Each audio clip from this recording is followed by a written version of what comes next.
Welcome to History of the Popes, the podcast where we delve into the lives and legacies of those remarkable figures who have shaped the soul of the Christian Church. In this episode, we turn our attention to the third successor of St. Peter, a man whose very name evokes the quiet call of divine invitation, Pope Anacletus.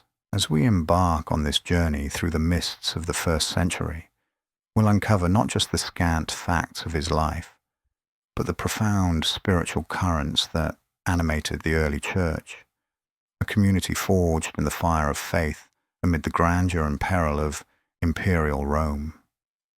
Let us begin, then, at the heart of it all, the name itself. Anacletus, or as he is sometimes rendered Cletus or Anacletus, bears a Greek etymology that whispers of vocation. Anacletus means called back, a resonant echo of the prophetic summons in the Hebrew Scriptures, where God recalls the wayward to covenant fidelity.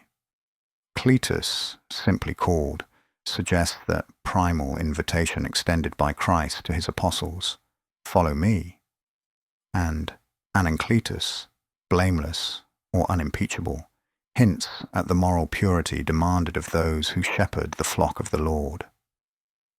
These variations are no mere scribal errors. They reflect the fluidity of early Christian nomenclature, where a single soul might be known by multiple titles, each layering deeper meanings onto the mystery of personhood. In the ancient lists of bishops, those fragile threads of memory woven by Irenaeus of Lyons, Eusebius of Caesarea, and the compilers of the Liber Pontificalis, Anacletus appears sometimes as one man, sometimes conjoined with Cletus, sometimes distinct. Modern scholarship, drawing on the sober witness of Irenaeus, affirms them as one, the third bishop of Rome, succeeding Linus around the year 80, and yielding to Clement Fahren some 12 years later, in 92. Yet even these dates, as the Annuario Pontificio candidly admits, are estimates, veiled in the uncertainty that cloaks the Church's infancy. What matters more, perhaps, is the spiritual reality they signify. A succession not of power, but of humble service, linking the apostolic band to the generations yet unborn. To speak of Anacletus is to evoke the world of the late first century, a tapestry of imperial splendor and subterranean peril.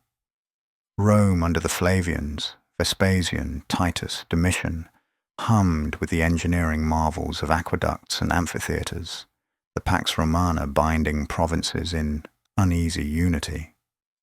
But beneath this veneer, the air crackled with suspicion toward novelty, especially the superstition of the Christians. Nero's savagery in the 60s had seared the memory of tortures human and divine. Now, under Domitian's capricious tyranny, whispers of persecution stirred anew. It was into this crucible that Anacletus stepped, not as a distant hierarch, but as a brother among the faithful, his life a quiet testament to the gospel's subversive gentleness. Tradition paints Anacletus as a Roman by birth, though some ancient voices, like those in the Roman martyrology, nod to a Greek heritage, perhaps from Athens, the cradle of philosophy, where Paul had once debated on the Areopagus. Born around 25 AD, he would have come of age in the shadow of the apostles themselves. Imagine him as a young man in the 50s or 60s, drawn to the bustling ports and synagogues of the Eternal City, where Jewish émigrés and Gentile seekers mingled under the eagle's gaze. The air would have been thick with the aroma of incense from pagan shrines, the clamour of chariot races, and faint but insistent, the leaven of the Christian kerygma. It was Peter, the rock hewn from Galilean stone, who called him. According to the hagiographical threads preserved in later martyrologies, Peter himself ordained Anacletus a priest, drawing him into that inner circle of disciples who broke bread in hidden domus ecclesia, the house churches that dotted the Subura and the Aventine. This was no formal seminary. It was apprenticeship in the school of Christ, where teaching came through shared peril and Eucharistic communion. Anacletus, in turn, would have known Linus, that shadowy second successor, perhaps assisting him in the fragile administration of a community numbering mere hundreds. Fisherfolk, slaves, merchants, and matrons, bound by a love that defied the empire's hierarchies. When Linus fell silent around 80 AD, martyred some say in the lingering echoes of Nero's storm, Anacletus assumed the mantle. There were no conclaves then, no scarlet robes or papal tiaras. Election was acclamation by the faithful, a pneumatic discernment guided by the Spirit's breath.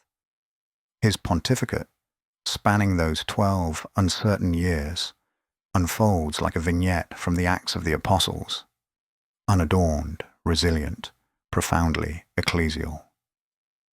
Chief among his legacies, as the ancient catalogues attest, was the ordination of priests, some 24 by tradition's count, and the division of Rome into 25 parishes, or tituli. Picture this act of quiet revolution, the sprawling urbs, with its 14 official regions under the aedile's watchful eyes, now subtly reimagined through a Christian lens. Not conquest, but cultivation, not dominion, but diaspora. These parishes were not grand basilicas, but modest assemblies in private homes. The domus of Priscilla and Aquila, perhaps, or the shadowy halls where widows and orphans gathered for the agape. Anacletus, in parcelling the city thus, was planting seeds of subsidiarity, that principle dear to the Church's social teaching, where authority devolves to the local, the familial, the face-to-face.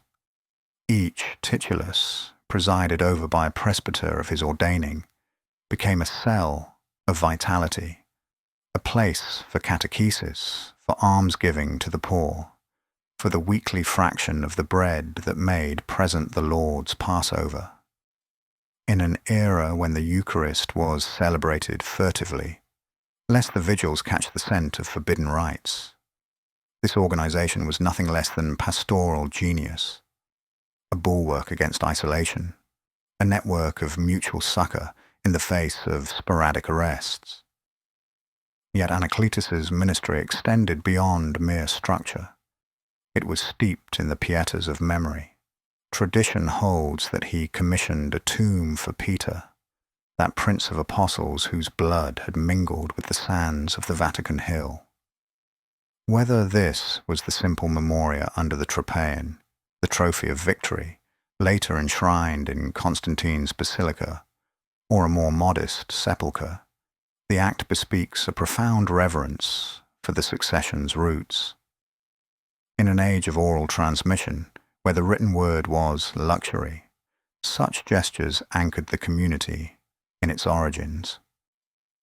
Anacletus was, in essence, the first conservator of Petrine legacy, ensuring that the rock on which Christ built his church was not forgotten amid the forum's marble forgetfulness. And in ordaining his successor, Evaristus, on the eve of his own departure, he mirrored the apostolic handover, a consecration laced with foresight, as if the Spirit had whispered of the crown, awaiting them both. To grasp Anacletus fully, however, we must linger on the spiritual ethos of his time, a theme that resonates through the patristic era like a canticle. The early church was not a static institution but a dynamic charism, a little flock navigating the tensions between Jewish roots and Gentile expansion. Anacletus bridged worlds, Greek in name, Roman in milieu, Christian in vocation. His era saw the consolidation of the Roman community post-Neronian diaspora, with figures like Ignatius of Antioch praising the Church's unity in letters that would soon echo through Asia Minor. Ignatius himself, en route to martyrdom under Trajan, commended the Romans for their presidency in love. a love that Anacletus had nurtured through his presbyters. Spiritually, this was the age of the sub-apostolic witness, where the Didache's moral exhortations and the shepherd of Hermas's visions of mercy took root. Anacletus, though silent in surviving texts, embodied this, a shepherd who, like the Good Shepherd, laid down his life not in spectacle, but in the daily oblation of fidelity. His parishes were schools of virtue, where the Beatitudes were lived amid the Colosseum's roar. Blessed are the meek, for they shall inherit the earth. Blessed are the persecuted, for theirs is the kingdom, and persecuted they were. Domitian's reign from 81 to 96 cast a pall of paranoia over the empire. Exiles to Pontus, confiscations of property, and nocturnal roundups claimed many. Anacletus, guiding his flock through these shadows, prepared them not for earthly triumph, but for heavenly espousal. He reserved burial sites in the catacombs, those labyrinthine veins beneath the Appian Way, for the martyrs yet to come, adorning them with simple inscriptions that invoked the resurrection. In the Vatican necropolis he designated plots for future pontiffs, a poignant acknowledgement that the chair of Peter was a via crucis, a way of the cross. His own end, around 92 AD, came as no surprise. Martyrdom, tradition insists, sealing his witness in blood. Buried near Peter, in the very soil sanctified by apostolic travail, Anacletus joined the communion of saints, his relics a silent sermon on the Paschal mystery. In the centuries that followed, Anacletus's memory endured like a cornerstone in the church's edifice. The Roman canon, that ancient Eucharistic prayer, intones his name alongside Linus and Clement. Clementum, Anacletum, Cornelium, a litany of fidelity that binds the ages. Dante, in his Paradiso, stations him in the heaven of the fixed stars, among the doctors and shepherds whose light pierces the celestial sphere. Even the confusions of nomenclature, those debates between Eusebius and the Liberian catalogue, serve a deeper purpose, reminding us that the early popes were not marble statues, but flesh and blood pilgrims, their identities refracted through the prism of communal recollection. As we conclude this episode of History of the Popes, let us pause in gratitude for Anacletus, the unimpeachable one, whose 12 years were a decade of discreet grace. May his intercession draw us deeper into the Church's mystical tradition, that great river of mercy flowing from Peter to our present hour. Thank you for joining us on this journey through history. Don't forget to like, subscribe, and share your thoughts in the comments below. If you enjoyed this dive into the papacy, check out our other episodes, and we'll see you next time on History of the Popes. Until then, keep exploring the past to understand the present.